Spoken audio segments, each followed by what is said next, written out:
का ऐसा हुआ था कि मैं गया तो उन्होंने मेरे जाने से पहले मुझे ये कहा कि इस्लाह मुआशरा और सीरतुल नबी ये हमारे जलसे का उन्वान है। तो उस वक्त जो मेरे अपने बड़े थे उन सब से मिल मिलाकर चंद बातें मैंने तरतीब दी थी। अब वो नाम बदला है, इस्लाह मुआशरा सीरतुल नबी, आज उसका नाम है पयामे सीरत, सीरत का पैगाम। देखिए बात यहाँ से शुरू करते हैं कि एक वक्त वो आया कि जब ताजदार मदीना सल्लल्लाहु अलैहि वसल्लम का निकाह, आप सब जानते हैं, हज़रत खतीजतुल कुबरा रज़ियल्लाहु ताला अन्हा से हो गया और आपकी माली हालत मुस्तहकम हो। ववजदा का आइलन फ़अग़ना, यहाँ मुफस्सिरीन ने लिखा है ऐ बिमाली खदीजता रज़ियल्लाहु ताला अन्हा, ये मुफस्सिरीन ने लिखा है ऐसा। तो जब आपकी माली हालत मुस्तहकम, तो आपके एक चचा हैं, उनका नाम है हज़रत अब्बास इब्ने अब्दुल मुत्तलिब। इधर उधर मत देखिए, मेरे चेहरे को देखिए। ये जो अब्बास हैं ये मक्का मुअज़्ज़मा में जो चोटी के मालदार हैं, चोटी के, उनमें से एक नाम अब्बास का। दूर दूर तक उनका कारोबार फैला हुआ है और मेरे ख्याल से ये सीरत की अक्सर किताबों में आपको मिल जाए। दूर दूर तक उनका कारोबार फैला हुआ। आप हज़रत अब्बास की खिदमत में पहुँचे और कहा कि चचा जान, हमारे चचा अबू तालिब, ये भी आपके चचा हैं, सगे चचा हैं, अबू, वो कसीरुल आयाल और कलीलुल माल, यानी बच्चे बहुत, आमदनी क्या है, कसीरुल आयाल कलीलुल माल, कि फिर कि हमें ये चाहिए कि हम अबू तालिब के साथ में ताउन का मामला करें, उनके कुछ बच्चों को आप और कुछ बच्चों का खर्च मैं अब उठाऊं। ये बात लेकर अबू तालिब की खिदमत में ये दोनों पहुँचे, आप भी और आपके चचा हज़रत अब्बास भी। अभी ऐलान नबुव्वत नहीं हुआ, ये उससे पहले की बात है। आपने हज़रत अबू तालिब से कहा कि हम ये चाहते हैं कि आपके बच्चों में से कुछ बच्चों का खर्च हम उठा लें। मैं किस्से को मुख्तसर करता हूँ। अबू तालिब ने कहा कि जी ऐसा है कि देखिए अकील तो मेरे पास रहेगा, होता है माँ बाप को कुछ बच्चों से ज़रा कुछ ज़्यादा लगाव होता है नहीं, होते सब अपने हैं, लेकिन किसी से कहा अकील मेरे पास रहेगा, ये अली हैं और जाफ़र हैं, इनको ले जाओ। हज़रत अली कर्रमल्लाहु वजहा को नबी करीम सल्लल्लाहु अलैहि वसल्लम ने अपनी सरपरस्ती में रखा और हज़रत जाफ़र और बाज़ किताबों में है एक और बेटे को हज़रत अब्बास ने अपने खर्चे पर पाला। ये वो वाक़या है सीरतुन नबी सल्लल्लाहु अलैहि वसल्लम का जो सीरत की अक्सर किताबों में आपको लिखा हुआ मिल जाएगा और आपने अपने मुक़र्रिरीन से, अपने बड़ों से, अपने उलमा से, खुतबा से इस वाक़ये को बारहा सुना। लेकिन ज़रा देखो तो सही कि इस वाक़ये के अंदर आपके और मेरे लिए क्या पैगाम है, ये क्या सबक दे रहा है। गौर करें इस बात के ऊपर बैठकर, आप भी और मैं भी, कि आपके अपने चचा जो ज़रा कमज़ोर हालत के हैं, उनकी औलाद का ख़र्चा आप अपने ज़िम्मे ले रहे हैं और दूसरों को भी इसके लिए आमादा कर रहे हैं।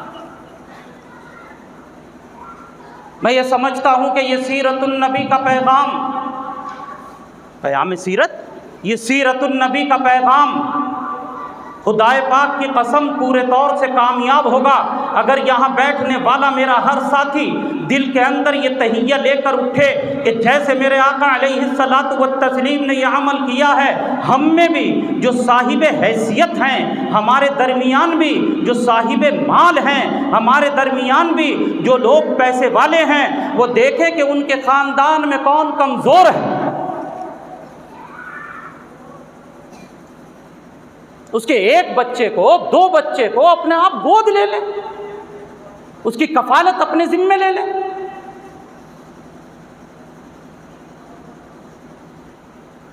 एक शक्ल तो यह है कि आप उसको आटा पहुंचा दें, एक शक्ल यह है रमज़ान के मौके पर आप उसके कपड़े बनवा दें, एक शक्ल यह है कि आपने 1500, 2000, 5000 रुपये अपनी हैसियत के मुताबिक दे दिए। ये तो होता है हमारे यहाँ। एक ये है कि उसकी बेटी के शादी के मौके पर आपने कोई सामान लेकर दिया, पैसा दे दिया, ताउन कर दिया। नहीं, नबी करीम अलैहिस्सलातु वत्तस्लीम की ये सीरत मुझे, आपको, हम में से हर एक को ये दावत दे रही है कि इतना ही नहीं, उसके बच्चों को हम अपने ज़िम्मे ले लें, उनकी तालीम, उनकी तरबियत। कहें कि आइंदा तुम्हें इस बच्चे से कोई मतलब नहीं, स्कूल में जितनी पढ़ाई होगी उसका खर्च मैं उठाऊँगा, इसकी ड्रेस जो कुछ है उसका खर्च मैं उठाऊँगा, इसकी किताबों पे जितना खर्च होगा वह मैं उठाऊंगा, इसके खाने और पीने का इंतज़ाम मैं करूंगा। उसके बाद जब ये कॉलेज में जाएगा तो मेरी जिम्मेदारी, उसके बाद जब आला तालीम के लिए यूनिवर्सिटी जाएगा तो मेरी जिम्मेदारी। इस तरीके से सिर्फ आप एक बच्चे ही की नहीं बल्कि एक बच्चे के ज़िम्मे में आप पूरे ख़ानदान की परवरिश करने वाले बने। लेकिन ज़रा गौर करें कि हम में से कितने लोग हैं आज जो नबी करीम अलैहिस्सलातु वत्तस्लीम की इस सीरत को अपनाते हैं। हम में से कोई है अपने गिरेबान के अंदर झांके, ठीक है मैं खैर खैरात के नाम पर बहुत कुछ दे देता हूँ, मैं अल्लाह के नाम पर बहुत कुछ करता हूँ, खाना पका के भी खिलाता हूँ, गरीबों की भी मदद करता हूँ, लेकिन मुझे बताएं कि हमारे मुआशरे के अंदर कोई एक भी इस सीरत के ऊपर अमल करने वाला है? गैर नहीं, जो अपने ही भाई जो कमज़ोर है, अपनी ही बहन जो कमज़ोर है, अपना ही ख़ानदान में जो एक फ़र्द कमज़ोर है, ये जाकर कहे कि तुम्हारे ये 4 बच्चे हैं, इन 4 बच्चों में से एक बच्चे की जिम्मेदारी मैं लेता हूँ। अच्छा, क्या मुश्किल, 2 बच्चे हैं, एक की जिम्मेदारी ले ली, 2 की जगह 3 है। अल्लाह ने तुझे बहुत दिया है, क्या कमी आ जाएगी? की फीस भर रहा है, एक की फीस और सही। ये हुजूर पाक सल्लल्लाहु ताला अलैहि वसल्लम की ज़िंदगी का एक पहलू। मैं ये नहीं कह रहा हूँ कि आप गांव वालों के साथ ये करें, मैं तो ये कह रहा हूँ अपने ख़ानदान, अपने भाई। होता है एक भाई कमज़ोर है, एक भाई मालदार है, वो कमज़ोर से जाकर कहे तुम्हें घबराने की ज़रूरत नहीं है, तुम्हारे ये बच्चे हैं, इनमें से एक बच्चे की जिम्मेदारी मेरी। काश हमारे समाज के अंदर ये चीज़ ज़िंदा हो जाए, फिर देखिए खुदाए पाक की कसम, हमारा समाज, हमारा मुआशरा, हमारी ये ज़िंदगी कितनी बदल जाती है और क्या इसके अंदर मज़ा आता है। हुजूर पाक सल्लल्लाहु ताला अलैहि वसल्लम की ज़िंदगी का एक और पहलू आपके सामने लेता हूँ। यह है हिजरत का पहलू। और हिजरत के इस सफ़र में 3 पैगाम, कितने भाई? 3 पैगाम। कौन कौन से? अग़यार के साथ आपका सलूक, तर्ज़ अमल, आपका सलूक। अपनों के साथ आपका तर्ज़ अमल। और कितनी चीज़ें हो गई? तीसरी चीज़ तवक्कुल अलल्लाह। कितनी बातें बतानी है मुझे? 3 चीज़ें साबित करनी है। आप ये मत समझिएगा कि ये सिर्फ 3 ही चीज़ें हैं, नहीं, मैं तो कुछ चीज़ें लेके चल रहा हूँ। हिजरत का हुक्म होता है। हुजूर अकरम सल्लल्लाहु अलैहि वसल्लम को आप सब हजरात जानते हैं। अल्लाह के नबी अलैहिस्सलातु व तस्लीम हिजरत के लिए तैयार हैं। ज़रा आप देखिए मौका क्या है। मौका यह है कि मक्का वालों ने सब ने आपस में मिलकर ये तय कर लिया। क्या तय कर लिया है कि आज की रात अलायाज़ बिल्लाह हुजूर अकरम सल्लल्लाहु अलैहि वसल्लम की गर्दन को तन से,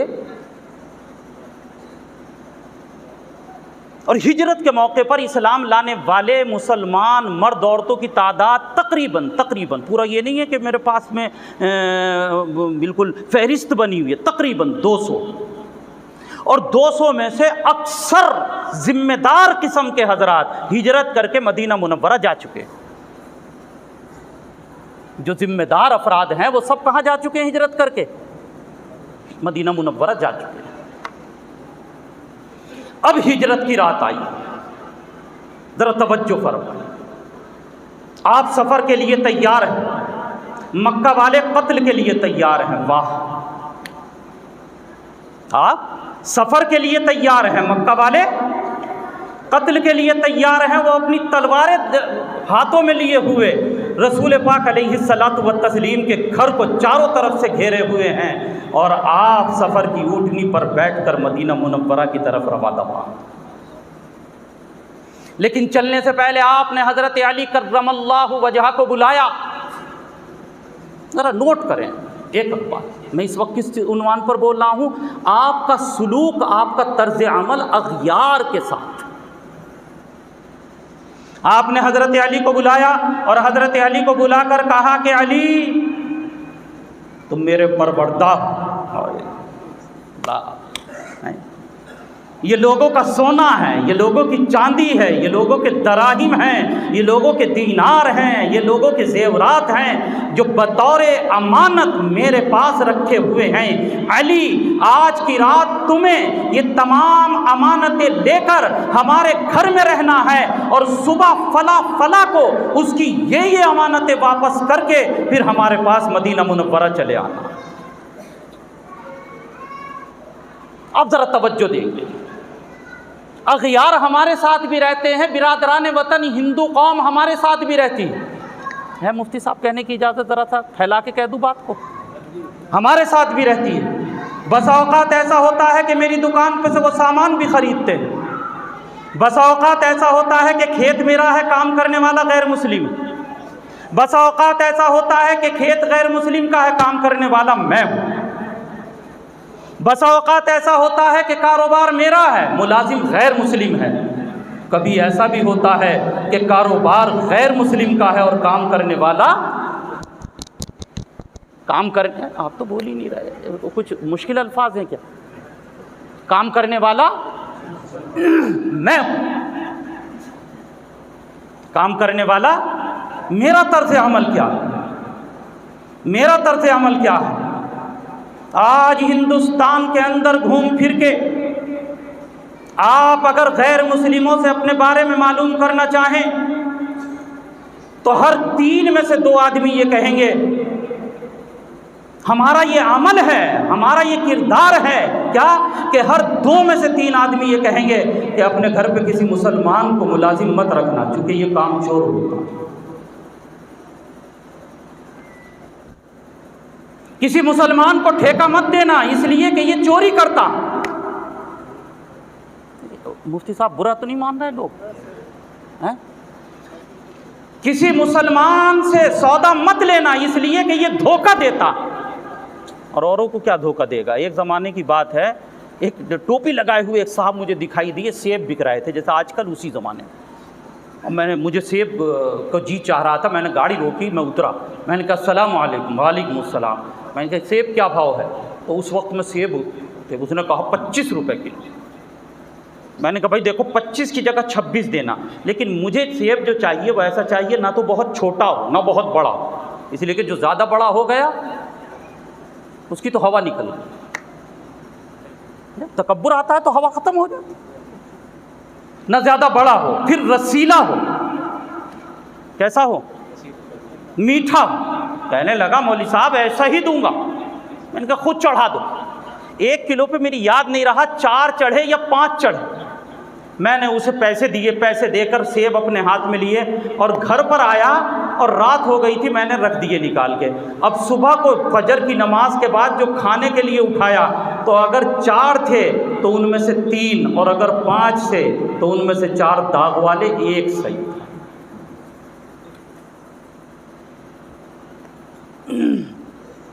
आज हम खुश होते हैं इस बात के ऊपर कि बेटे ने 500 रुपए का नकली नोट गड्ढे के बीच में दबा के चला दिया कि वाह मेरा बेटा आज कामयाब।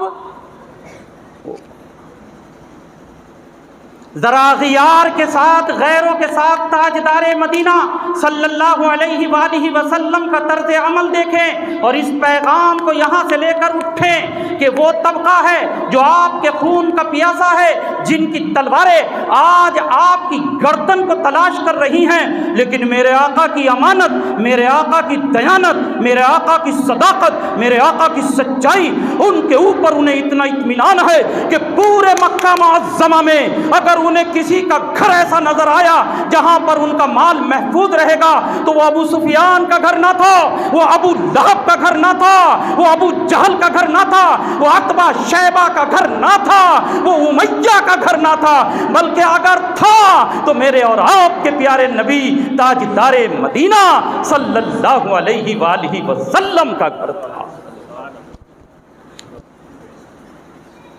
मैं ये समझूंगा कि पयाम सीरत का ये जलसा 100% कामयाब रहा। अगर यहां से उठने वाला हर नौजवान मुस्तफ़ा अलैहिस्सलातु वत्तस्लीम का गुलाम दिल के अंदर ये जज्बा लेकर उठे कि मुझे अपने आप को बदलना, और ये तब्दीली इंशाअल्लाह अकबराबाद की इस मस्जिद से शुरू होगी इंशाअल्लाह। कि अगर आज दुनिया के अंदर ये है कि किसी मुसलमान को काम पर न रखो चूंकि वो काम चोर होता है, हाथ का बुरा होता है, तो हमें ऐसा किरदार पेश करना है, ऐसा किरदार पेश करना है कि हिंदुस्तान के खैर भी ये कहने पर मजबूर हो जाएं कि अगर काम कराना है तो किसी मुसलमान से कराओ, वो काम करने में बड़ा पक्का सच्चा होता है। कितने पैगाम दे दिए मैंने? 2। नंबर 3 आइए अल्लाह पर तवक्कुल। ओए अब तो प्रधान पे तवक्कुल है।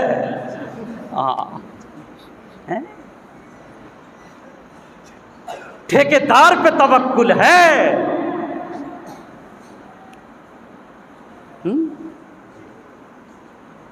थानेदार पे तवक्कुल है, पुलिस वाले पे तवक्कुल है। मेरे अल्लाह हम सबको अपनी ज़ात पे तवक्कुल करने वाला। ज़रा सीरत की रोशनी में देखिए, ये बातें तो ऐसे होती रहती हैं। उन्होंने उन्वान रखा ना पयाम सीरत, सीरत की रोशनी में देखिए। नबी करीम अलैहिस्सलातु वत्तस्लीम हिजरत के लिए निकले और हिजरत के लिए जब निकले तो 3 दिन तक ठहरे। अच्छा, इस मजमे में ये इतना मजमा बैठा है, कोई उस 5 स्टार होटल का नाम बता सकता है जहां आप सफ़र हिजरत में 3 दिन ठहरे थे? उस 5 स्टार होटल का नाम क्या था? अरे मुफ्ती साहब आपसे नहीं, ज़रा कुछ दोस्तों से बात कर, है कोई? क्या नाम था? गारे सौर। ये 5 स्टार तो मैंने समझाने के लिए कह दिया, वरना क्या ये 5 स्टार रखे हैं। 3 दिन तक मेरे आका ने गारे सौर के अंदर क़याम रखा। हाय हाय, इधर मक्का वालों ने ऐलान कर दिया कि जो जिंदा या मुर्दा मोहम्मद को लाएगा, ज़रा झूम कर कह दो सल्लल्लाहु अलैहि वसल्लम, उसे 100 ऊँट मिलेंगे। क्या मिलेंगे?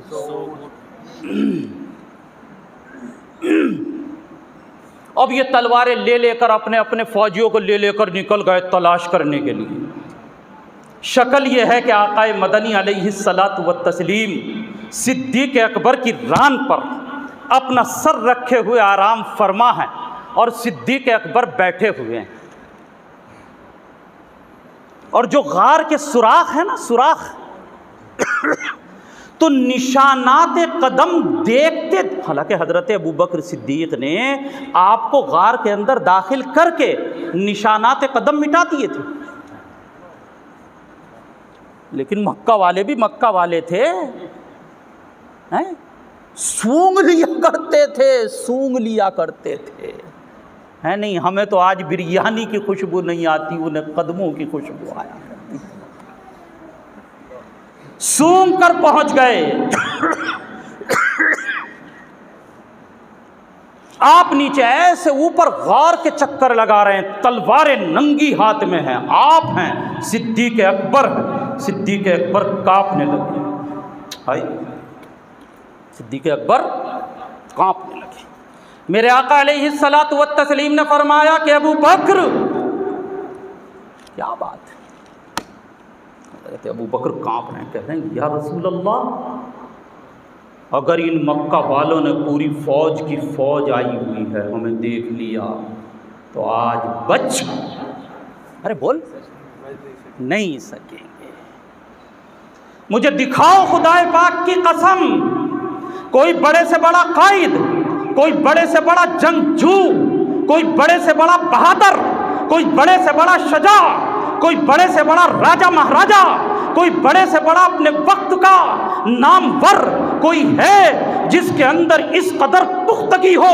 जब आका अलैहिस्सलातु वत्तस्लीम ने यह सूरत हाल देखी तो सिद्दीक़ अकबर से कहा, ला तहज़न इन्नल्लाह माना, अबू बकर घबराने की ज़रूरत नहीं, इनके साथ अगर मक्का की फौज है तो हमारे साथ परवरदिगार आलम है। तवक्कुल अल्लाह। मैं पूरे यकीन के साथ मस्जिद में बैठा हुआ खुले आम ऐलान करता हूँ कि पूरी कायनात के अंदर इसकी नज़ीर, इसकी मिसाल मिल नहीं सकती। ला तहज़न इन्नल्लाह माना, ये नबी की ज़बान से ऐसा जुमला निकला, सिद्दीक़ अकबर के सामने जब ये कहा गया फ़ौरन इत्मीनान दिल को होता चला। और हकीकत यही है, जिसको अल्लाह रखे उसे, बताओ पकड़े गए या वो नामुराद होके लौट गए। ये होता है अल्लाह पर तवक्कुल। तो भाई हर चीज़ में किस पर तवक्कुल रखें? तवक्कुल का मतलब ये नहीं है आप ये कहें कि असबाब को छोड़ दें। तीसरी चीज़ मुझे याद है, मैं ज़रा सी एक बीच में दफ़े दखल मुक़द्दर ये मुल्ला जब तक शरह जामी की बहसें पढ़ता रहेगा दफ़े दखल मुक़द्दर करता रहेगा। ये मतलब नहीं है कि क्या कर दें, असबाब को छोड़। दुनिया दारुल असबाब है। देखिए आपने एक वाक़या सुना होगा, हुज़ूर अकरम सल्लल्लाहु अलैहि वसल्लम का एक सफ़र तो मेरे दोस्त ने बताया मक्का मुअज़्ज़मा का, एक मैं बता रहा हूँ कौन सा सफ़र, हिजरत का। एक और आपका सफ़र है उसे कहा जाता है सफ़र मिअराज। क्या कहा जाता है? अच्छा कोई है यहाँ पे साथी ऐसा जो ये बता दे कि सफ़र मिअराज पर आपने ज़मीन के सफ़र के बाद जब आसमानों का सफ़र किया तो एयरपोर्ट उसका कहाँ था?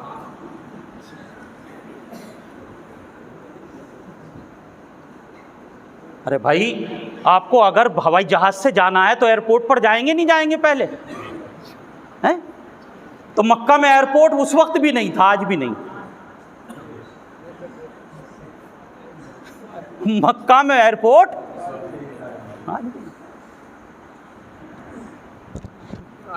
आज भी नहीं। ये दो चार बातें ज़रा लोगों के दरमियान थोड़ी सी ज़रा बशाशत आती रहे और कुछ वहीं है कहाँ जो आपने मुतय्यन किया, नज़र वहीं। कहाँ था एयरपोर्ट? मस्जिद अक्सा। मस्जिद अक्सा तक सवारी है बुराक। कैसी है? मैं कोई देख कर आया हूँ कि जो बता दूँ कैसी। अरे भाई तुमने देखी हो तो बता दो। बुराक। जब बुराक को यहाँ छोड़ा, जैसे हमारे यहाँ से जब सऊदी जाएंगे ना तो कहीं से जाएंगे? यहाँ से दिल्ली तक, एयरपोर्ट तक कार से। तो ऐसे ही मक्का से मस्जिद अक्सा तक कार, बुराक हो गया पूरा। अब जब एयरपोर्ट पर पहुंचे तो यहाँ से सवारी दूसरी है, क्या नाम है उस सवारी का वो नहीं बताना और कुछ कहना, ये मजमून अलग चला जाएगा वाला। जब आप उस बुराक को लेकर पहुंचे तो ये बताओ वो बुराक जन्नत की सवारी थी या दुनिया की सवारी थी? लो इसमें भी शक है लोग। अरे भाई सीरत के प्रोग्राम करा करो, अपने अइम्मा से कहा करो सीरत भी बयान किया करें। कहाँ की थी सवारी? वो जो बुराक था वो मिस्र से आया था, तुर्किस्तान से आया था, अच्छा हिंदुस्तान से गया था? नहीं नहीं, वो जन्नत की सवारी थी। हाँ, कहीं की सवारी थी? जन्नत की सवारी थी, जन्नत से आई थी। अब उसे यहां एयरपोर्ट पर रोकना है। हदीस पाक में आया और ये बात मौलाना इदरीस साहब ने लिखी है और दूसरे जो सीरत निगार हैं उन्होंने भी इस बात को, जुमले को लिखा है कि जब हज़रत जिब्राईल बुराक को लेकर बैतुल मक़दिस पहुँचे, आका उतरे और उतर कर मस्जिद में जाकर 2 रकत नमाज पढ़ी, वो एक अलग बात। जिब्राईल ने जो बुराक की रस्सी थी, लगाम, वो लगाम कहीं की थी? सुतली की। अरे वो भी जन्नत से आई थी, वो भी नूर की थी। वो भी कहीं की थी? हाँ, वो भी नूर की थी। आपने बुराक की रस्सी को लिया और रस्सी को लेने के बाद एक कड़े में, कड़ा, जमीन के अंदर कड़ा नहीं होता, जमीन में क्या होता है? लोहे का कड़ा, जैसे हमारे यहाँ खुट्टा गाड़ देते हैं ना, कड़ा भी होता है, कड़े में बांध। अरे भाई ये जन्नत से आई हुई सवारी है, इसे कड़े की जरूरत नहीं है, ये अल्लाह के हुक्म के ताबे है। अगर इसे बिठा भी दिया जाता फिर भी ये कहीं ना जाती। लेकिन मुफस्सिरीन ने लिखा है कि ताजदारे मदीना अलैहिस्सलातु वत्तस्लीम के साथ जिब्राईल अमी मौजूद हैं और ख़ुद उसकी रस्सी को, उसकी लगाम को कड़े में बांध दिया गया। गौर किया मेरे अकाबिरीन ने और ये नुक्ता लिखा है, ये नुक्ता बयान किया है कि दुनिया वालों को ये दावत दी है कि ये दुनिया दारुल असबाब है, कड़े के अंदर बांधना ये सबब के दर्जे की चीज है। जब तक दुनिया के अंदर रहेंगे क्या करेंगे भाई? सबब से मुंह। और दूं मिसाल है? वो कौन सा गज़वा है? सुलह हुदैबिया। कितने लोग हैं? नसाई शरीफ की रिवायत में 1500 का जिक्र आया, 1400 का भी है। नसाई की रिवायत में कितने का जिक्र है? 1500 नहीं, नसाई की रिवायत में 1500 का जिक्र है। पानी नहीं, वज़ू के लिए भी। असर की नमाज का वक्त हो रहा है, या नबी अल्लाह सल्लल्लाहु अलैहि वसल्लम हमें वज़ू करना है, पानी नहीं कि तलाश करो, तलाश कर लिया कहीं कि किसी के मशकीज़े में पानी है कि नहीं है। अच्छा देखिए, जब पानी ख़त्म हो जाता है बर्तन में फिर भी एक आध कतरा रहता है या नहीं रहता? बताओ। अरे रहता है या नहीं रहता? आपने पियाला अपने सामने रखा, ऐसे ऐसे ये रखा, पियाला रखा और कहा कि अपने अपने मशकीज़े लाओ। अब वो मशकीज़ा ऐसा करके, कोई तो बिल्कुल सूख गया, किसी में 1 कतरा निकला, किसी में 2 कतरे निकले, कहा टपकाओ।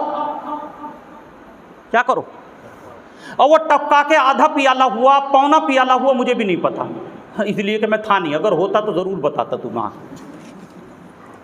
लेकिन उसमें कुछ पानी आया पियाले में। फिर ताजदारे मदीना अलैहिस्सलातु वत्तस्लीम ने अपनी उंगली ऐसे ली, ऐसे, और उस उंगली को उस पानी में रख दिया। सहाबा कहते हैं कि उंगलियों के बीच से पानी का फव्वारा छूट गया। मैं ये अर्ज करना चाहता हूँ कि जब ताजदारे मदीना अलैहिस्सलातु वत्तस्लीम की उंगली से पानी का फव्वारा छूटना था तो आप हाथ को ऐसे भी कर देते और कहते कि लो पानी का फव्वारा चल गया है, पियो, बर्तनों को भरो, वुज़ू करो, जो चाहे जितना इस्तेमाल करे। लेकिन नहीं, आपने पियाला लिया है, पियाले में पानी लिया है, पानी लेकर फिर उंगली को उसमें डाला है, फिर मौजिज़ा दिखाया है। वाकई मौजिज़ा मोजिज़ा खुदा का फेल है, लेकिन नबी ने सबब को इख्तियार करके ये बताया कि दुनिया में रहते हुए सबब से मुंह नहीं मोड़ा जाएगा। तवज्जो फरमाएं। और भाई जितने यहाँ उलमा बैठे हुए हैं, मुझे माफ़ करें, सीरत से मुताल्लिक़, चूँकि पयाम सीरत का जलसा है ना, तो जो पैगाम आ रहा है वो सबके लिए, छोटा हो या बड़ा, आला हजरत हो या आलू हजरत हो, सबके लिए, चाहे गोभी हो या बैंगन हो, है सबके लिए। माफ़ करेंगे मुझे, मैं पहले ही पेशगी माफ़ी मांग रहा हूँ। आका अलैहिस्सलातु व तस्लीम हिजरत से चले, मक्का से चले, गारे सौर से चले कुबा, वहाँ नहीं बताना मुझे, कुबा के बाद आप मदीना मुनव्वरा में दाखिल हो रहे हैं। कौन दाखिल हो रहे हैं, किसी मौलवी की बात नहीं कर रहा हूँ, खलीफा आज़म की बात नहीं कि फला हजरत के खलीफा हैं, पीर की बात नहीं कर रहा हूँ, ना मंगल ना बुध की बात कर रहा हूँ, आज जुमरात के दिन बात कर रहा हूँ। कोई बुरा लगे भाई, माफ़ी चाहता हूँ, लेकिन ज़रा सा एक आप तवज्जो दे। कौन? कायनात के सरदार हबीबे किबरिया हैं सल्लल्लाहु अलैहि वसल्लम। और मेरे असातिज़ा ने, मेरे असातिज़ा ने जो अक़ीदा मुझे बताया वो ये बताया कि खुदा के बाद, मौलाना, खुदा के बाद इस कायनात के अंदर अगर किसी का मर्तबा है तो वो कमली वाले मुस्तफ़ा सल्लल्लाहु अलैहि वसल्लम। तमाम मर्तबे आके यहाँ फेल हो जाते हैं। मुहद्दिस हो, शेखुल हदीस हो, शेखुल तफसीर हो, मुफ्ती आज़म हो, अपने वक्त का कुतब हो, अब्दाल हो, गौस हो, कोई भी हो, इमाम हो, सबके मर्तबे आके यहाँ फेल हो जाते हैं। आप हबीबे किबरिया हैं सल्लल्लाहु अलैहि। और ज़रा अपने लोगों के साथ आपका तर्ज़ अमल देखिए कि आप मदीना मुनव्वरा में दाखिल हो रहे हैं। मदीना के छोटे, मदीना के बड़े, मदीना के ग़ुलाम, मदीना के आका, मदीना के मर्द, मदीना की औरतें, ताजदारे मदीना अलैहिस्सलातु व तस्लीम के इस्तिक़बाल में सड़क के दाएं भी खड़े हैं और सड़क के हैं, लेकिन एक दूसरे से ये पूछ रहे हैं कि ये तो बताओ कि ताजदारे मदीना इनमें कौन से हैं। सादगी का आलम ये है, बराबरी का आलम ये है कि ये पता नहीं चल रहा है कि आका कौन है और गुलाम।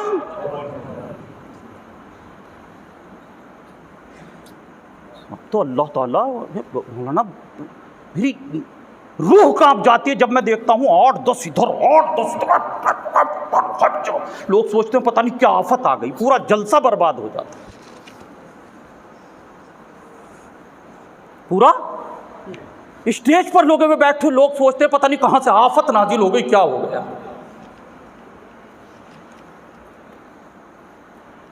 न हटो बचो है, न डंडे हैं, न हाथ है, न किसी को डांट है, न दपट है, न कोड़े बरसाए जा रहे हैं। अल्लाहु अकबर, अल्लाहु अकबर। जब इस चीज़ को सिद्दीक़ अकबर की दूरबीन निगाहों ने समझ लिया कि लोग यही नहीं समझ पा रहे हैं कि इनमें आका कौन है और ग़ुलाम कौन है, तो उस वक्त सिद्दीक़ अकबर रज़ी अल्लाह ताला अन्हु ने अपने हाथ में जो रुमाल था, जो अपने हाथ में चादर थी, वो ऐसे करके ली और धूप से छां करने के लिए, जिसे कहते हैं हमारे यहाँ छतरी लगाना, तशबीह के लिए कहने दीजिए आप, समझाने के लिए, बतौर छतरी के आपके सर के ऊपर ऐसे ताना ताकि ये पता चल जाए कि सरदार कौन है। अल्लाह अकबर, अल्लाह।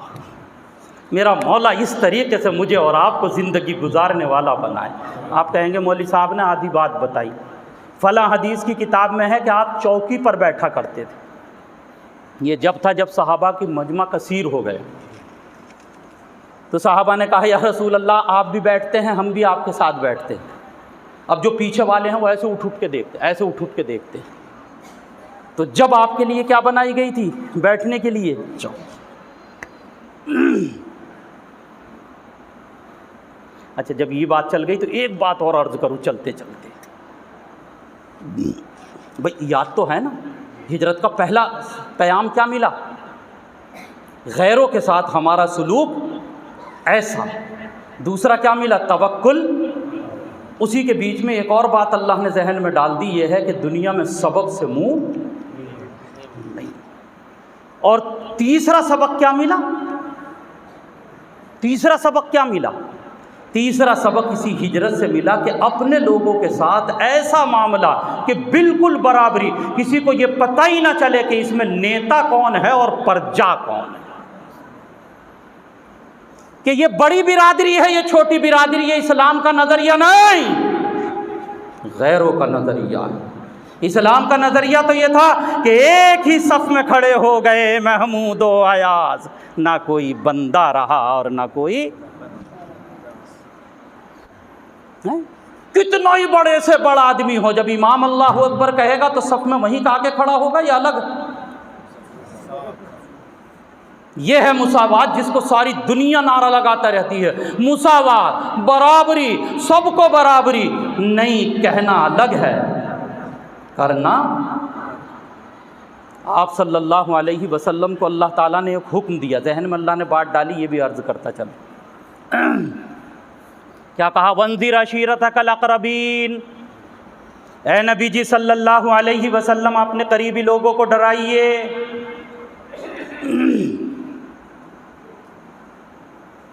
वंज़िर अशीरतकल अक़रबीन। ए नबी जी सल्लल्लाहु अलैहि वसल्लम, जो आपके करीबी साथी हैं उन सबको क्या करिए? आप दीन का पैगाम पहुँचाइए। कहाँ खड़े हुए आप जाकर? सबसे पहले कोहे सफ़ा पर। और कोहे सफ़ा पर आपने खड़े होकर जो कौम से खिताब किया है, खिताब आज हमारे लीडर भी करते नहीं। ये कहेंगे तुम हमारी पार्टी को जिता दो,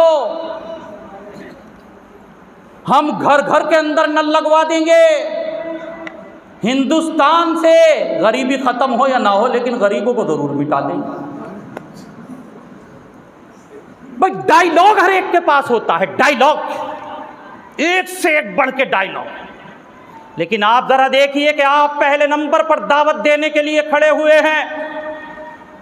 दुनिया में बहुत से लोग खड़े होते हैं, कोई कलम के जरिए, कोई जबान के जरिए लोगों को पुकारता है, एक से एक अच्छी बात रखते हैं, एक से एक अच्छा डायलॉग रखते हैं, एक से एक अच्छे वादे करते हैं। लेकिन ये कायनात के अंदर सबसे पहला वाकया पेश आ रहा है कि आप सफ़ा के ऊपर जब दावत देने के लिए खड़े हुए तो आपने अपनी बात रखी है और बात की दलील में अपनी ज़ात रखी।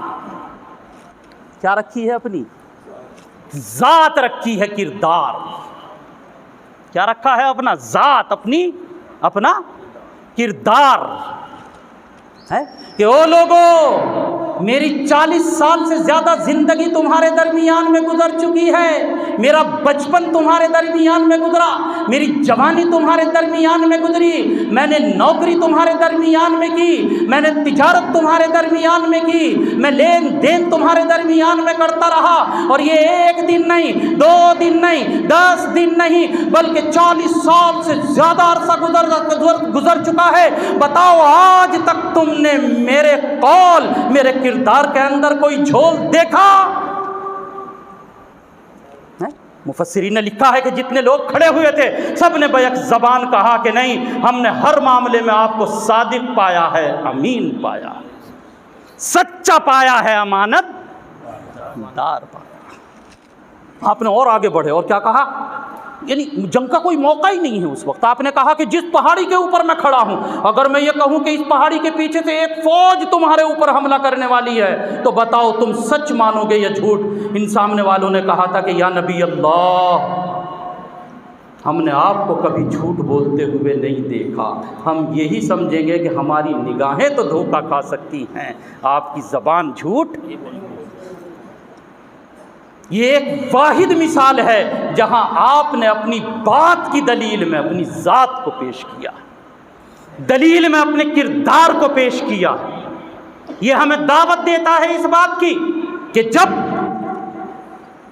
ये हमें दावत दे रहा है, पैगाम दे रहा है इस बात की कि हम अपनी ज़ात, अपने किरदार को इतना संवार कर रखें, ऐसा बना कर रखें कि कोई हमारे ऊपर उंगली उठाने वाला ना हो, कोई ये ना कहे कि दुनिया की तो फिक्र लिए हुए है और घर के अंदर अंधेरा पड़ा हुआ है। भाई दो तरह की चीज़ें होती थी ना, एक पहले ज़माने में चराग होता था, चराग रोशनी फैलाता था, लेकिन चराग के तले अंधेरा होता था। अब ये बल्ब आया है, इसके नीचे भी रोशनी होती है और दूर तक भी रोशनी होती है। मेरे कहने का मकसद ये है कि चराग खाना ना बनो। बिजली का दौर है, बरकी दौर है, बिजली का बल्ब बनो कि खुद अपने घर में भी रोशनी दे और दूर तक भी रोशनी फैलाए। तो आपने अपने किरदार को पेश किया, आपने अपने अमल को पेश किया, अपनी ज़बान, अपने कौल को पेश किया। ये हमें पुकार पुकार कर कह रहा है, हमसे ये मुतालबा कर रहा है, हमारे लिए ये सबक है कि सबसे पहले हम अपनी ज़ात को बनाने की कोशिश करें, अपनी ज़िंदगी को पुख्ता बनाएं, अपनी ज़बान को अच्छा बनाएं, अपने किरदार को अच्छा बनाएं, अपने मामलात को अच्छा बनाएं। इंशाअल्लाह उसके बाद जब बात कहेंगे तो अल्लाह तबारक व तआला बात के अंदर तासीर भी पैदा करेगा, फिर बात के अंदर असर भी पैदा होगा। वो एक मशहूर वाक़या नहीं, ये नहीं पता मुझे सच्चा या झूठा भाई। हाँ, एक साहब अपने बच्चे को लेकर गए एक मुल्ला जी के पास, कहा कि हज़रत दुआ कर दो या कोई तावीज़ दे दो कि क्या, कि गुड़ बहुत खाता है। हज़रत ने कहा कि अगले हफ्ते आइए। मैंने सोचा कि कोई पक्का वाला तावीज़ देंगे, जो एक हफ्ते के बाद बुलाया। ये अगले हफ्ते पहुंच गए कि जी कैसा आना हुआ, कि हज़रत वही बच्चा मीठा बहुत खाता है गुड़, ज़रा कोई तावीज़ दे दो या कोई दुआ कर दो कि मीठा खाना इसका कम हो जाए। हज़रत ने कहा बेटे कि हाँ गुड़ मत खाया करो ज़्यादा। अब अब्बा जो था वो गुस्से की वजह से लाल पीला हो गया कि कई कोस से चल कर आया हूँ, इतनी बात तो पिछले हफ्ते ही कह सकते थे। हाय हाय, अल्लाह अकबर अल्लाह।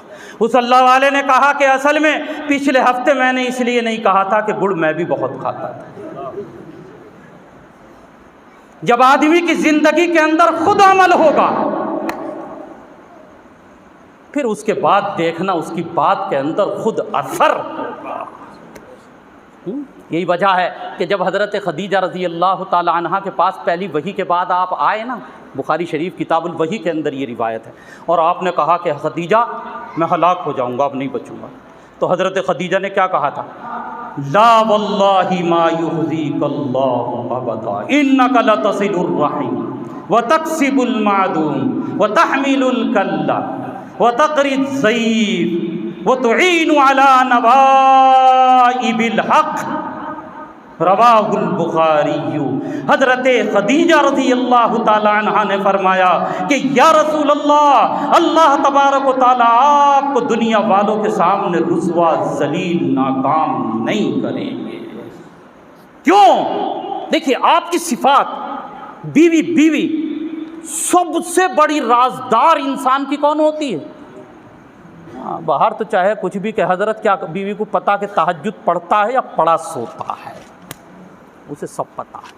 नहीं, एक वो मौलवी साहब एक बात याद आ रही जल्दी में, कहते एक वो बुज़ुर्ग नहीं थे, एक और बहुत उनके मुरीदीन आया करते थे, तो बीवी कहती थी यहाँ खामा खा सारे लोगों को बेवकूफ़ बनाता है, खा बुज़ुर्ग तेरे जैसे बुज़ुर्ग होते हैं। एक दिन उन्होंने चाहा कि ला बीवी को अपनी करामत दिखा दूँ, तो आसमान पर उड़ के दिखाए। अब जो घर में आए तो बीवी ने कहा कि तू बना फिरे एक बुज़ुर्ग, कि मेरी खानकाह में यूँ आ रहे हैं लोग, यूँ बुज़ुर्ग तो अभी अभी मैंने देखा कि आसमान पर उड़ रहा था। मैंने कहा अल्लाह की बंदी को मैं ही तो था। तो बीवी कहने लगी मैं भी तो सोचूं टेढ़ा टेढ़ा क्यों उड़या था। अल्लाह, सबसे बड़ी राजदार बीवी। आओ बीवी की गवाही, फला की, बिलाल की, अबू बकर की, उमर की, फारूक की रज़ी अल्लाह ताला अन्हुम, इनकी तो सुनी। आज बीवी की सुनो जिसने 25 साल का अरसा, और अब जब कह रही हैं तो 15 साल का अरसा आपके साथ गुजारा है। क्या कह रही? ये कह रही कि नहीं, अल्लाह की कसम, अल्लाह ताला आपको जलील रुस्वा नहीं कर सकता, काम नहीं करेगा या नबी है। आप रिश्तेदारों का हक अदा करते हैं। नोट करो, पैगाम रिसालत का जलसा सुनने वाले सबसे पहली बात क्या कही? रिश्तेदारों का। अब तो भैया की ज़मीन जो पास में है ये सोचता है कि और भी कुछ नहीं तो और भी ज़्यादा ना आए तो आधी डॉल ही कट के आ जाए, है नहीं? और जब बरसीन लेने जाएगा तो ये सोचेगा कि चलो हो तो गया कुछ ना तो एक मुट्ठी तो कम से कम दूसरे के खेत में से मेरे खेत में, मेरी गठड़ी में। चाहे 20 बीघे गन्ना खड़ा है, लेकिन जब खाने का जी चाहेगा तो पड़ोसी की ईख में से तोड़े बगैर पेट का दर्द आता है। इन्नका लतसिलुर रहीम, तवज्जो फरमाएं, कहा पहली चीज आप रिश्तेदारों का हक अदा करते हैं। अल्लाह मुझे आपको हम सबको अमल की तौफीक अता करे। दूसरा क्या फरमाया कि आप नादारों को कमा कर खिलाते हैं। नादारों को, जो कमजोर गिरा पड़ा तबका है उसका बोझ उठाते हैं। और क्या कहा आगे? और ये कहा व तक़री ज़ईफ़, मेहमान की मेहमान नवाजी करते हैं। यहाँ आके मेरे साथी कुछ लोग मुझसे बाद में कहते मौलाना मेहमान नवाजी तो हमारे यहाँ भी होती है। ना, मेहमान नवाजी नहीं होती हमारे यहाँ, बुरा मत मानिए। हमारे यहाँ रिश्तेदार नवाजी होती है, ये अलग मजमून है। ये आ गया सिले रहमी में। किस में आ गया? ये मेहमान की ज़ियाफ़त अलग चीज़ है। दामाद आया तो वो तो सिला रहमी, बहनोई आया ये तो सिला रहमी है। सऊदिया से आया मेहमान नवाजी, अल्लाह तबारक व तआला। एक हदीस पाक सुना दूँ जल्दी से, आपने बार बार सुनी होगी। मन कान युमिनु बिल्लाहि वल यौमिल आखिर फलयुकरिम ज़ैफ़हु, जो अल्लाह पर और उसके रसूल पर ईमान रखता है उसे चाहिए कि मेहमान का इकराम करे। उसे चाहिए कि मेहमान का क्या करे? इकराम करे। तो आप मेहमान का इकराम करते हैं। और क्या? वो तुईनु अला नवाइबिल हक़, और ये फरमाया कि आप मुसीबत ज़दा, जो आसमानी मुसीबतों में मुब्तला हों, ऐसे लोगों की मदद और उनका तामुन फरमाते हैं। ये था आपका किरदार जो हज़रत खदीजा, ये हैं आपके औसाफ जो हज़रत खदीजा रज़ी अल्लाह ताला अन्हा की ज़बानी हमारे सामने आता है। ये हमें पैगाम देता है कि हम सब भी अपने अंदर ये चीज़ें पैदा करने की कोशिश करें, रिश्तेदारों का हक अदा करने वाले बने, जो कमज़ोर तबका है उनका सहारा बने, जो मेहमान आने वाले हैं उनके साथ इकराम इज़्ज़त का मामला करें, और जो मुसीबतों के अंदर मुब्तला हो गए, आसमानी मुसीबतें आ गई, उन लोगों की मदद करने वाले बने। अच्छा, ये तो एक ऐसी चीज़ है कि जहाँ तक बयान करते रहिए, ये एक तरीक़ा है सीरतुन नबी के ऊपर मुताला करने का। यहाँ पर उलमा का तबका बैठा है उर्दू ज़बान में इस सिलसिले के अंदर। ये तो मैंने चंद मिसालें दी आपके सामने। उर्दू ज़बान, अरबी ज़बान में तो बहुत कुछ है। उर्दू ज़बान में हमारे हज़रत मौलाना, क्या नाम है उनका, खालिद सैफुल्लाह रहमान, उन्होंने एक किताब लिखी है, उसका नाम ये पयाम सीरत। उन्होंने पूरी की पूरी किताब में सीरतुन नबी को इसी नहज से समझने और समझाने की कोशिश की है। हालांकि वो इस मज़मून का आखिरी हर्फ नहीं, वो तो चंद वाक़यात से सीरतुन नबी के ऊपर जो मिलने वाले दुरूस हैं, नसीहतें हैं, पैगाम हैं, उनको अख्ज़ किया। लेकिन है एक चीज़, अच्छी चीज़, हज़रत मौलाना खालिद सैफुल्लाह रहमानी की किताब है, सन 2008 में छपी थी और मुझे बड़ी अच्छी लगी थी। चूँकि मैंने एक ज़माने में इस उन्वान के ऊपर तकरीरें करनी शुरू की थी ना, मैंने आपसे बताया, इस ज़िले में बहुत हुई इस मज़मून के ऊपर तकरीरें। अब मैं आखिरी में बिल्कुल, देखिए, जो पयाम सीरत का निचोड़ है, जब आदमी दुनिया से जाने वाला होता है ना, तो वो अपनी पूरी ज़िंदगी का खुलासा रख देता है, या नहीं रखता? क्या रख देता? अल्लाह के नबी अलैहिस्सलातु व तस्लीम, पीर का दिन है, दुनिया से रुखसत होने वाले। कौन सा दिन है? और तारीख़, महीना कौन सा? रबीउल अव्वल का। तारीख़ क्या है? 12। और आज कितनी है रबीउल अव्वल की? 12 तारीख है रबीउल अव्वल, पीर का दिन है, सुबह का वक्त है। कमज़ोरी, लागिरी, इज़्मिहलाल, ज़ौफ़ जिसे कहते हैं ना, इतना हो गया कि आप हज़रत आयशा सिद्दीक़ा रज़ी अल्लाह ताला अन्हा के सहारे से लेटे। हज़रत अली रज़ी अल्लाह ताला अन्हु ऐसे सामने खड़े, ऐसे समझ गए ना कौन खड़े हैं? ऐसे हज़रत अली ऐसे सामने, आका बिस्तर के ऊपर हज़रत आयशा रज़ी अल्लाह ताला अन्हा के गोद में सर रखे हुए लेटे। अब इज़्मिलाल, कमज़ोरी कितनी है ज़रा आप तवज्जो दें, इतनी कमज़ोरी है कि लब हिलते तो हैं लेकिन आवाज़ बाहर नहीं। तवज्जो आप दे रहे शायद, क्या आप लब नहीं समझे? होंठ लब हिले, आवाज़ नहीं। आय हज़रत अली कर्रमल्लाहु वजह तड़प, बस यही बात खत्म कर, तड़प। समझ गए, दाना थे बीना थे कि ये आपके दुनिया से जाने का वक्त है और आप निहायत ज़रूरी पॉइंट बताना चाहते हैं। ऐसे वक्त में आम सी बात बताई जाएगी या ख़ास? अरे बताइए। तो हज़रत अली रज़ी अल्लाह ने जज़ाए खैर दे, ऐसे अपना कान आपके होठों से लगाया। बाद में मालूम करने वालों ने मालूम किया कि अली ये तो बताओ कि वो आखिरी वक्त में जब तुमने कान होठों से लगाए तो आपने क्या इरशाद फरमाया? ये फरमाया कि मेरी जायदाद में से फातिमा को कितना हिस्सा मिलेगा, हसन हुसैन को कितना हिस्सा मिलेगा? हज़रत अली अल्लाह उनको अपनी शायान शान बेहतरीन बदला अता फरमाए, कर्रमल्लाहु वजह। बहुत बड़ा एहसान किया पूरी उम्मत पर, आप पर, मुझ पर, क़यामत तक आने वाले तमाम मुसलमान, कि ये जो आखिरी पैगाम है पूरी ज़िंदगी का हासिल निचोड़। और आज मैं ये कह दूं कि मेरी भी आज की तकरीर का पूरा हासिल, पूरा निचोड़,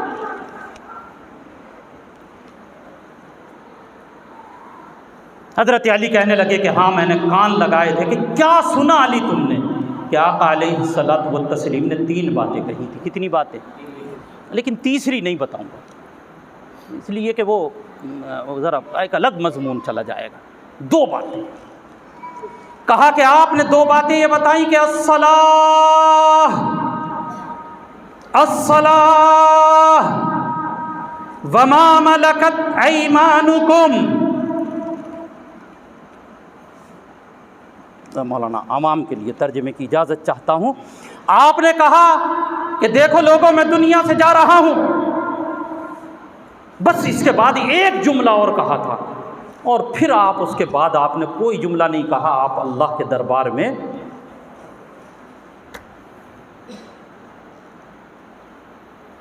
यह है आखिरी पैगाम। क्या पैगाम था रिसालत का? क्या पैगाम था मेरे और आपके नबी का? पूरी उम्मत के नाम जो हज़रत अली के वास्ते से हम तक पहुंचा है।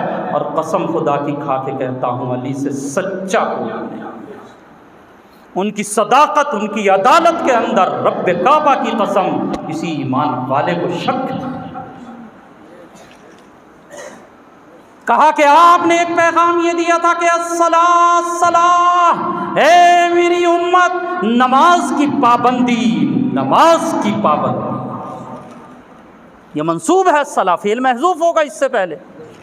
नमाज की पाबंदी, नमाज की हिफाजत।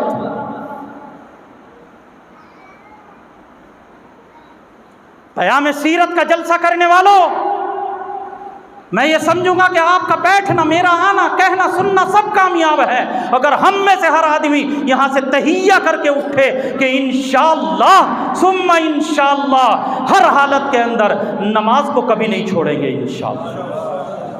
और जिस दिन लौंडे की शादी होगी उस दिन भी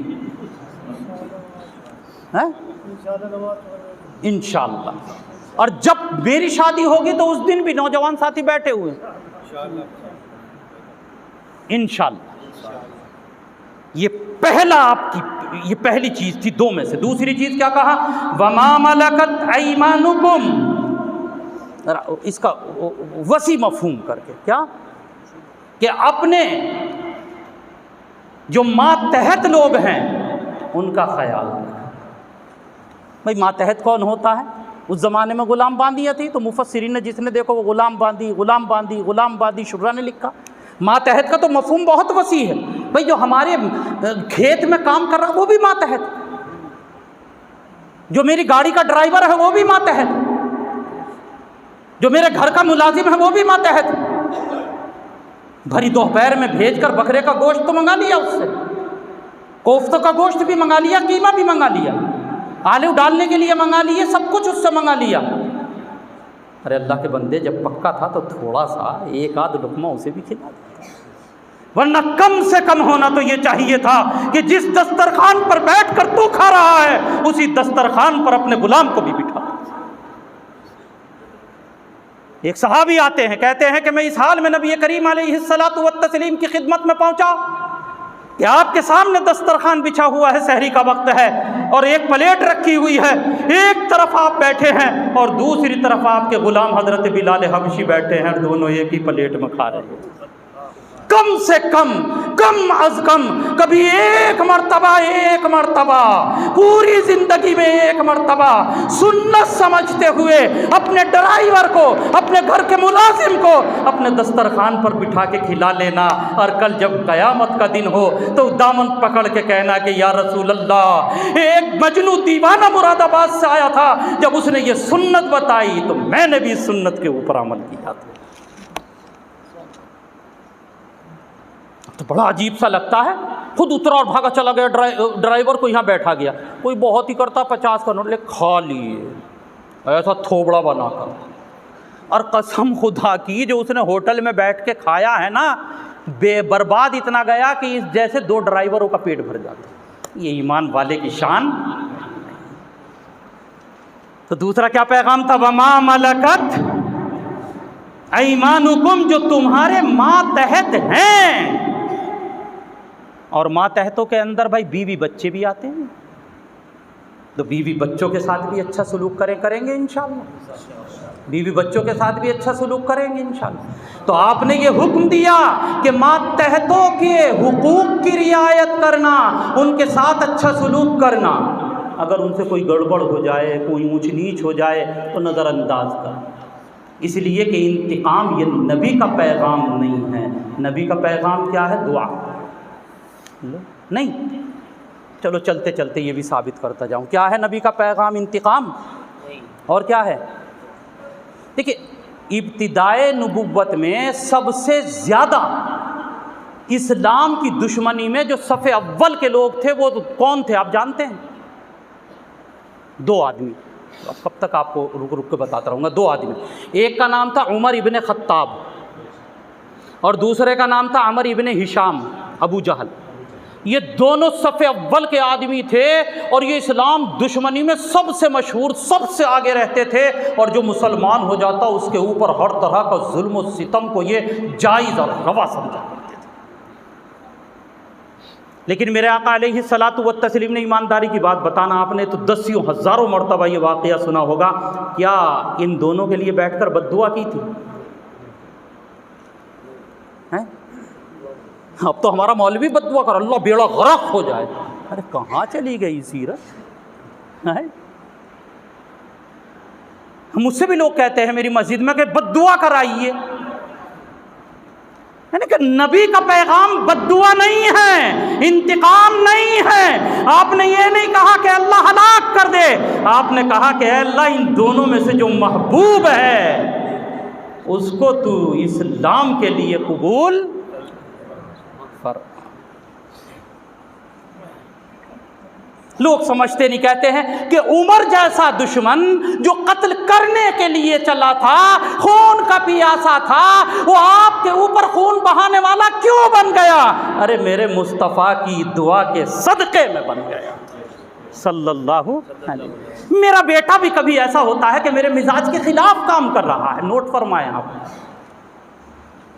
बिल्कुल अब आखिरी उस पर चल रहा हूँ। मेरा बेटा भी कभी ऐसा होता है कि मेरे मिजाज के खिलाफ काम कर रहा, मेरी बीवी भी कभी ऐसी होती, तो अब क्या है, लठिया लेके ताकत दिखाऊं उसे?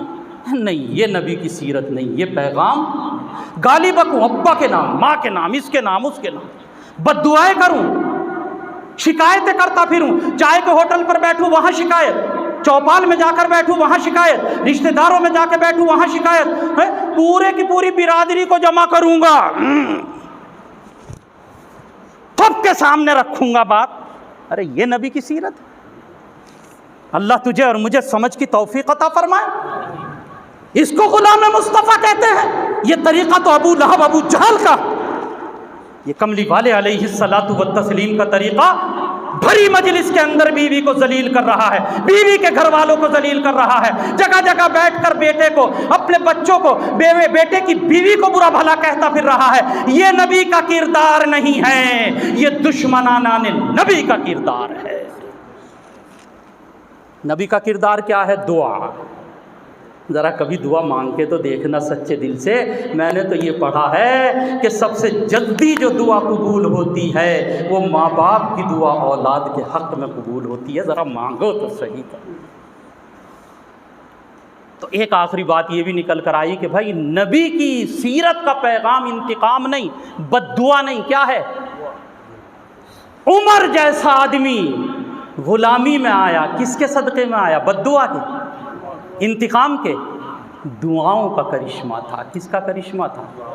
ये चंद बातें मैंने जैसे जैसे अल्लाह ने जहन में डाली आपके सामने रखी। तरतीब भी मेरे ख़्याल से नहीं रह पाई। हाँ, एक चीज़ की तरतीब रही, वो थी तरतीब क़याम सीरत। तारीख़ी तरतीब तो नहीं थी, लेकिन क्या तरतीब थी? क़याम सीरत की तरतीब थी। ये चंद बातें आई।